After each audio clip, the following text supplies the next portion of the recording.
Alright, so picture this, 7 a.m. on a Friday, and the queen of the lake herself is stomping across my dock in a pair of stiletto heels that cost more than my first car, screaming at the top of her lungs about my illegal boat, while she's literally trespassing on my property.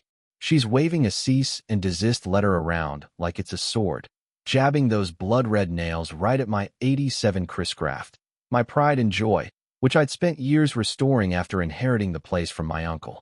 This rust bucket is gone by Friday, Sterling, or I'm calling my lawyer and the sheriff, she screeches. You ever have someone try to steal your property, right to your face, and act like you're the criminal? Yeah, that happened. And here's the best part. Every drop of the so-called community lake she kept screeching about, all 47 acres of it, mine. But you know what? Bullies love to spell out exactly how they're going to self-destruct. So I just sipped my coffee, smiled, and let Karen dig herself a grave big enough to fit all her HOA career dreams. If you've ever had an HOA try to rob you blind, drop a comment. And tell me where you're watching from. I want to hear your worst HOA horror story. Let me back up a sec. How did a retired Army logistics guy like me end up in a standoff with the suburban Marie Antoinette? I'm Marcus Sterling, 52. I did my time. 25 years, Army logistics, counting beans, shipping tanks, putting out bureaucratic fires until I finally wised up and retired to the mountains. My uncle Theodore, rest his soul, left me this little cabin tucked on a lake in Colorado. Place wasn't much, 2 bedrooms, 1 bath, kitchen straight out of 1972, but the view? Worth $1 million. Mist floating off still water at dawn, loons calling back and forth, pine trees so thick you could barely see your neighbor. Real peace for the first time in my life. 12 homes ring the lake. Most folks just want quiet.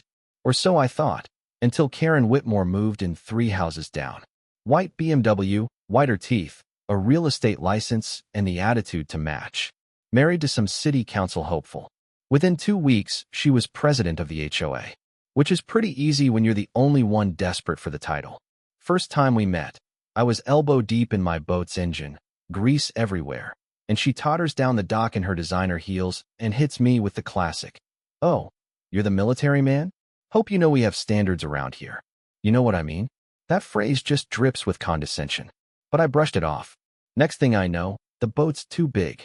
Too loud. Doesn't fit her vision for the community. Never mind half the docks have boats just as large, and mine's the prettiest thing out there. Karen decided I was the problem, and Karen always gets her way. Or so she thought. That first violation notice hit on a Tuesday. Crisp letterhead, legal threats, $200 a day fines. Oversized recreational vessel violates community aesthetic standards, per Covenant 14.7b. Here's what military life teaches you.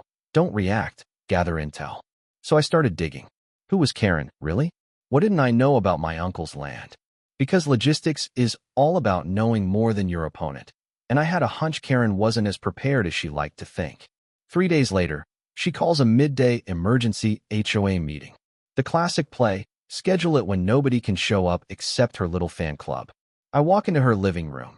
Looks like a Scandinavian furniture showroom exploded, all white leather and glass. And there's Karen, her husband Derek hiding in the corner, and a couple of retirees who'd agree the sky is green if she said so. She fires up a PowerPoint, 20 slides, all about my boat. Photos from every unflattering angle. Mr. Sterling's vessel, she says it like it's a disease, exceeds our size restrictions and disturbs the peaceful character of our lake. I just sit there, taking notes in my old green deployment notebook.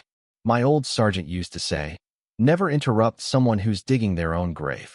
Just pass them a bigger shovel. When she's done, I politely ask, ma'am, I've read the covenants twice. Where exactly does it say anything about boat length?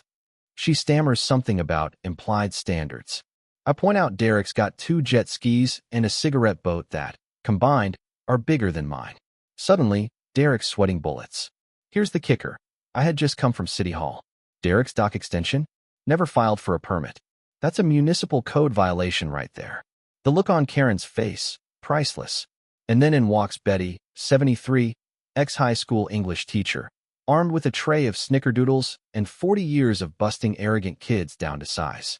She leans in and says, Theodore kept all kinds of papers in that basement, legal docs, surveys, you name it. The flash of panic on Karen's face. That was my sign. She knew she was bluffing, and she'd just been called. Meeting ends in a draw, but now I'm smelling rain in the air. A storm's brewing. A week later, Karen sends the city inspector after me. Guy named Rodriguez. Clipboard, tired eyes, anonymous tip about dock violations. Karen's watching from her BMW, phone glued to her ear. Rodriguez spends 2 hours measuring, poking around, and finally says, "Everything's up to code. Better than code." As he leaves, he mutters, "Usually these calls mean someone's got a personal vendetta." That afternoon, I find a petition taped to my door. 7 signatures, all Karen's crew, calling me an unstable element with temporary military benefits. That was a new low, even for her. The neighborhood starts buzzing. Karen is telling people I'm unstable, a PTSD case, and my boat's compensation for psychological issues. Now it's war. So I dig deeper. Turns out Derek's been siphoning HOA funds to his brother's landscaping company, $18,000, over 2 years. And Karen? Real estate license complaints for misrepresentation and aggressive tactics. That night, Phil, contractor, built half the docks around here, knocks on my door with beers. He tells me Karen tried to pay him to find something wrong with my dock, and she's asking around about my uncle's legal affairs, water rights, property lines. Now the basement's calling my name. Emma, my daughter, college senior, catches wind of all this. Karen even reached out to her on Facebook, spinning stories about my adjustment issues. That's when I decide enough is enough. Emma and I set up camp in Theodore's basement, wading through boxes of documents, and bingo, a folder labeled Lake Acquisition 1962 to 1978. My uncle didn't just buy lakefront property, he bought the whole lake. Water rights, navigation, the whole 9 yards. Every other house. They own up to the water line. Everything beyond, all 47 acres, belongs to me. My lawyer, Jennifer Patel, just about loses her mind when she sees the documents. "You're not dealing with an HOA complaint, Marcus," she says. "You're dealing with 30 years of trespassing on your private property." Now we start playing chess while Karen's stuck on checkers.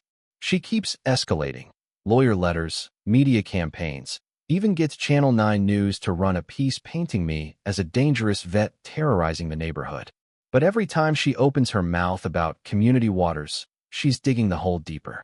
Phil's contractor buddies find out Derek's been faking property lines on his dock permits, and Karen's shopping for houses in Durango. Guess she knows the writings on the wall. Betty rallies the neighbors. Emma tracks Karen's smear campaign online, and my legal team stacks up 4 decades of proof. Karen finally calls an emergency board meeting, full dog and pony show, stenographer, lawyer, local officials, TV news. She plans to humiliate me, not knowing she's about to get the schooling of her life. She starts her performance, lawyer by her side, accusing me of violating every rule in the book. My turn. I stand up, thank everyone for their time, and calmly lay out the deeds, maps, legal surveys. This lake isn't a community resource. I own it. Every drop, every dock, every fishing spot. By rights, I could shut it all down right now. The silence is absolute. Karen's face goes from smug to ash gray in 3 seconds. Jennifer explains, point by point, that Karen and her cronies have spent years trespassing, threatening, and abusing authority they never even had. You could hear a pin drop. Karen tries to sputter. "But we've used this for years." And Sarah, my retired Army JAG friend, jumps in, by the grace of Theodore Sterling. Permission that's now revoked. It's over. Karen resigns within 24 hours. For sale sign in her yard by the end of the week. Betty gets elected HOA president and makes her first official act a public apology. But the real win? We turn Theodore's legacy into the Sterling Memorial Conservation Fund, funding environmental law scholarships, running veterans fishing tournaments, organizing cleanup days and barbecues. The lake's protected forever, access guaranteed, community finally at peace. And Karen? She tries her old tricks in her new town, but word's gotten around. No more HOA queen for her. Justice isn't always about revenge. It's about building something better, something lasting.